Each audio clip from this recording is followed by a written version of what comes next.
Hi friends, তো তোমরা আমরা আগের ভিডিওতে দেখেছো আমরা কোথায় যাচ্ছি। তো আমরা যাচ্ছিলাম এয়ারপোর্টে।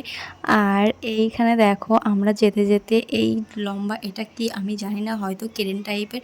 তো আমরা দেখো এয়ারপোর্টের পাশ দিয়ে ঢুকেও পড়েছি। আর এই দেখো আমি তো আমার ছেলে তো ভীষণ এক্সাইটেড, কারণ ও যাবে এয়ারপোর্টে।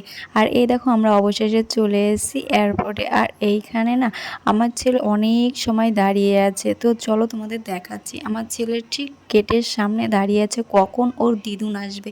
তো মা অনেক সময় হয়েছে এয়ারপোর্টের ভিতরে ঢুকে গেছে, কিন্তু বাইরে এখনও বেরোয়নি, কারণ ওনার লাগেজটা দিতে দেরি হচ্ছিল। আর এইখানে দেখো আমার ছেলে এইখানে দাঁড়িয়ে আছে, অনেক দিন পরে ও ওর দিদুনকে দেখবে, তার জন্য ও একাই দাঁড়িয়ে আছে।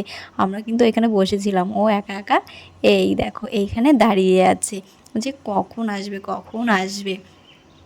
তারপরে অবশেষে আমরা মাকে পেয়ে গেছি আর আমরা বাড়ির দিকে রওনা দিয়েছি। এই দেখো আমরা এখানে হচ্ছে, এটা হচ্ছে আমাদের বনগাঁ শহর। তো আমরা বনগাঁতে এই যে ব্রিজ পার হচ্ছি। আর এইখানে কি বলো তো, মা তো ওকে অনেক বছর দেখেনি, মাও ভীষণ খুশি। আর আমাদের এইটা যে এটাকে কি বলে আমি জানি না, একটা ঘড়ি টাইপের। তো এইখানে তো এটা দেখে আমার খুব ভালো লাগলো। আর মাকে কি খেতে দিয়েছিল দেখো, এটা হচ্ছে রুটি। তো এই রুটিটার মধ্যে কী কী আছে আমি দেখে তো অবাক হয়ে গেছি।